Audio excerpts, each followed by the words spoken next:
नमस्कार, मैं डॉक्टर रमेश चंद। आज हम रेडिएटिव रिएक्शन और रेडिएटिव इफेक्ट्स की बात कर रहे हैं। सबसे पहले रेडिएटिव इफेक्ट के लिए क्राइटेरिया की बात करते हैं। जब कोई पार्टिकल किसी एक्सटर्नल फील्ड की उपस्थिति में टाइम पीरियड टी में एक्सिलरेट होता है तो इसके द्वारा इमिटेड रेडिएशन की energy mu 0.65 E square T से दी जाती है। दूसरे जो इसको जब हम सिंप्लीफाई करें तो ये 1/6/0 ई स्क्वायर टी अपॉन सी क्यूब के रूप में लिया जा सकता है। जो प्रॉब्लम हम कंसिडर कर रहे हैं, जो फेनोमेना हम कंसिडर कर रहे हैं, उस प्रॉब्लम में जो एनर्जी है, जो एनर्जी इन्वॉल्व है, उसकी टिपिकल वैल्यू E0 के बराबर हो, अर्थात उसका ऑर्डर या मैग्नीट्यूड E0 के बराबर हो, तो रेडिएटिव इफेक्ट के लिए कंसिडरेशन को नेग्लिजिबल नहीं माना जा सकता जब इस प्रॉब्लम में इन्वॉल्व एनर्जी की जो वैल्यू है, मैग्नीट्यूड है, वो इमिटेड रेडिएशन के मैग्नीट्यूड के बराबर हो जाए तो, अर्थात रेडिएटिव इफेक्ट इम्पोर्टेंट हो जाते हैं जब रेडिएटिव एनर्जी प्रॉब्लम की एनर्जी के इक्विवेलेंट हो जाए। और भी फिजिकल कैरेक्टरिस्टिक्स को निर्धारित करने के लिए केस फर्स्ट की बात मैं यहाँ कर रहा हूँ। इस केस फर्स्ट में मैं जो फोर्स है, जो फोर्स पार्टिकल पर अप्लाइड किया गया है, वो टाइम पीरियड टी के लिए ले रहा हूँ। इस टाइम पीरियड टी में उस पार्टिकल की एनर्जी E0 उसकी काइनेटिक एनर्जी के इक्विवेलेंट होगी। जो काइनेटिक एनर्जी है उसका ऑर्डर होगा m/a/t², जहाँ a पार्टिकल का एक्सेलरेशन है, m मास है और t टाइम पीरियड है, जो कि अप्लाइड फोर्स की प्रेजेंस में t टाइम तक लगने के कारण एनर्जी E0 प्रोड्यूस कर रहा है। चूंकि रेडिएटिव इफेक्ट इम्पोर्टेंट हो जाते हैं जब ई रेडिएशन E0 के बराबर हो, अर्थात 1/6/0 E²A²T/c³ m/a/t² के बराबर हो जाए। इस इक्वेशन में जो कॉमन टर्म है उसको रिमूव करने के बाद जो t की वैल्यू हमको मिलती है, उसका ऑर्डर हमको मिलेगा 1/6/0 E²/mc³ और 1/4/0 2/3 E²/mc³। इसी तरह का एक और केस हम कंसिडर करते हैं जिसमें पार्टिकल क्वासी पीरियोडिक मोशन में है, जिसका एम्पलीट्यूड d है और जो पार्टिकल का एंगुलर फ्रीक्वेंसी ω0 है। अतः जो एक्सेलरेशन है वो ω02d से दिया जाएगा। इन्वॉल्व एनर्जी E0 m/ω02d² के बराबर होगी और टाइम पीरियड 1/ω0 के बराबर होगा। अतः E0 ई रेडिएशन की कंडीशन से हमको जो वैल्यू मिलेगी उसमें जब हम वैल्यू रख दें और उसको सोल्व करें तो सोल्व करने के बाद टाइम पीरियड हमको मिलता है t, वो होगा 1/4/0 2/3 E²/mc³ के बराबर।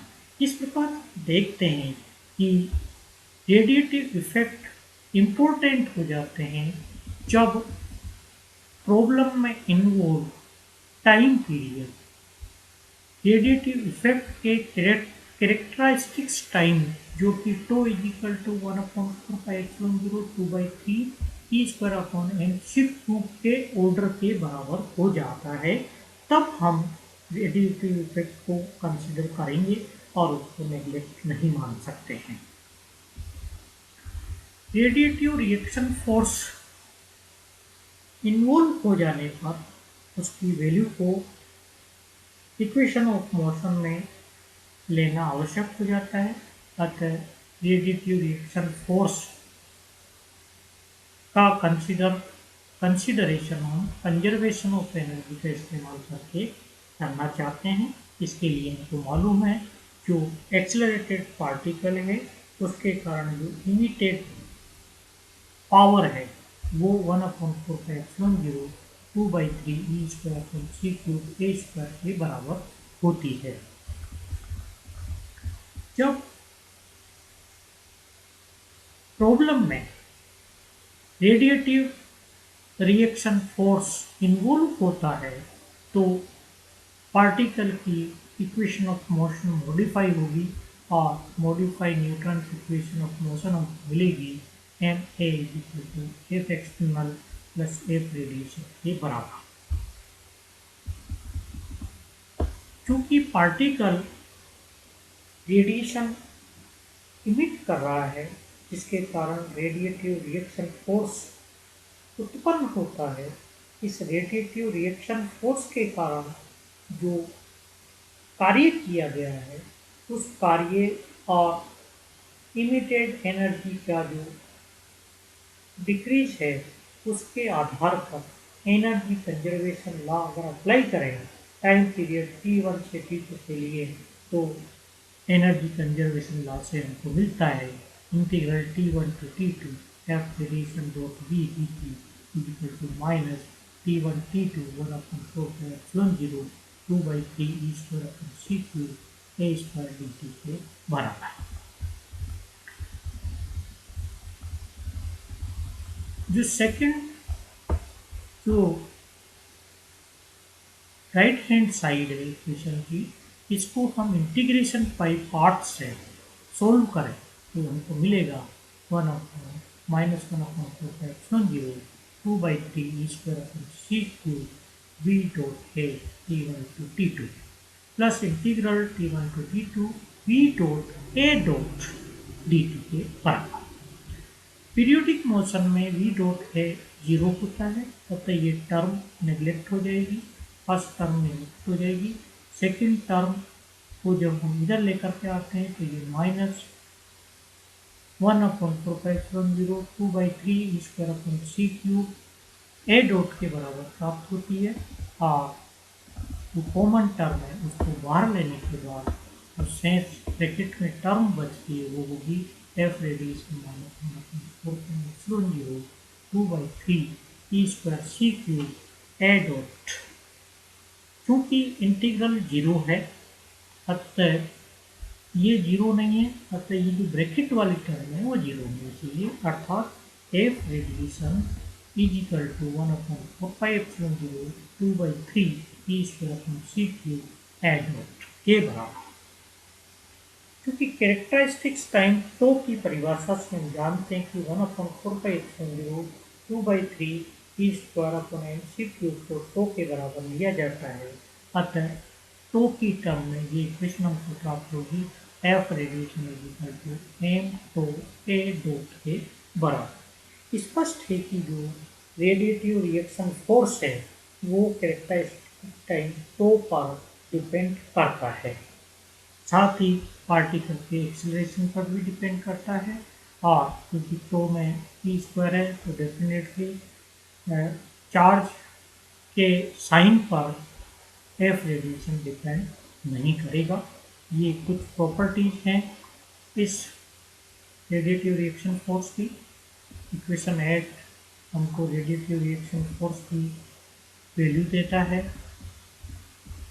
जब f रेडिएशन की वैल्यू हम इक्वेशन 7 में रखते हैं तो रेडिएटिव इफेक्ट की प्रेजेंस में पार्टिकल की इक्वेशन ऑफ मोशन होगी ma -2 a dot equal to f external के बराबर। इस इक्वेशन को अब्राहम लॉरेंज इक्वेशन भी कहा जाता है। इस इक्वेशन का बिहेवियर समझने के लिए let us consider f external equal to 0 की स्थिति में a equal to a dot के बराबर होगा और इस इक्वेशन को जब हम सोल्व करते हैं तो हमको मिलेगा A equal to A zero E to the power T by two के बराबर वैल्यू, जहाँ A zero T equal to zero का एक्सिलरेशन है। A equal to A zero E T by two equation बताती है कि जब पार्टिकल के ऊपर फोर्स अप्लाइड होता है तो एक्सिलरेशन स्पॉन्टेनियसली एक्सपोनेंशियली इंक्रीज होने लग जाता है टाइम के साथ।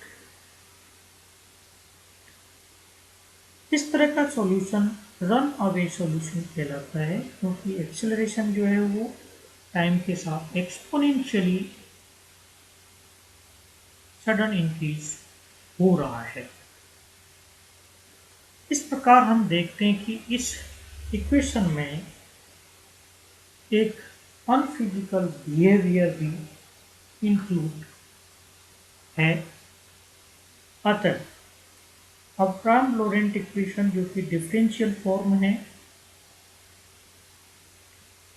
उसके अनफिजिकल बिहेवियर के कारण एक नई तरह की इक्वेशन हमको डिराइव करना जरूरी है, जो डिजायर फिजिकल बिहेवियर को शो कर सके। इसके लिए हम इंटीग्रो डिफरेंशियल इक्वेशन ऑफ मोशन की बात करेंगे, क्योंकि हमने अब्राहम लॉरेंट इक्वेशन डिराइव की हुई है, जिसकी वैल्यू होती है m a minus tau a dot is equal to F external. ये हमारी इक्वेशन 9 है। फिजिकल बिहेवियर को इन्वॉल्व करने के लिए let us consider that acceleration v dot is equal to होता है u t e T by two के बराबर। इसको साइड लेते जाए तो u t is equal to मिलेगा हमको v dot e to the power minus T by two के बराबर। इस इक्वेशन को टाइम के साथ डिफ्रेंशिएट करें और दोनों साइड में m से मल्टीप्लाई करें, हमको मिलेगा m you dot is equal to m v double dot e to the power minus T by two minus v dot upon two e minus T by two is equal to m minus m by two E to the power minus T by two, जो common आ रहा है v dot minus two v double dot हमको bracket में मिला v dot minus two v double dot. इस equation से F external अपने एम के बराबर होता है, अतः M you dot is equal to होगा minus one upon two E to the power minus T by two F external के बराबर। और इस इक्वेशन का टाइम के साथ इंटीग्रेशन करें तो m u is equal to minus one upon two from c to t e minus t dash upon two F external t dash d t dash के बराबर वैल्यू प्राप्त होगी। क्योंकि इक्वेशन 10 से हम जानते हैं कि m v dot is equal to होता है m u e to the power T by two, अतः एम यू की वैल्यू यहाँ से इक्वेशन 11 से इसमें रखें तो हमको एम वी डॉट मिलेगा ई टी बाई टू हमको टी टू सी, जो लिमिट है उसको हमने चेंज कर दिया है और इस माइनस को इस लिमिट के अंदर इन्वॉल्व कर लिया है। T c e to the power minus t dash upon two F external t dash t t dash e T by two अंदर लेकर के इसको मॉडिफाई कर लिया one upon two integration to c e minus t dash minus t upon two F external t dash d t dash. Let us consider t dash minus t upon 2 is equal to s. So limit goes from 0 to infinite and the variable change from t days to s using this relation t minus s f external t plus 2s ds. इस equation को इंटीग्रो differential equation कहते हैं। इस equation से देखने से पता लगता है कि पार्टिकल के का जो एक्सेलरेशन है टी टाइम पर वो उस फोर्स के कारण उत्पन्न हो रहा है जो कि पार्टिकल पर एक्सेलरेशन के बाद, अर्थात पार्टिकल का एक्सेलरेशन जब टी टाइम पर एक्सेलरेट होता है उस एक्सेलरेशन के काउज का जो फोर्स है वो t प्लस 2s टाइम पर उत्पन्न होगा।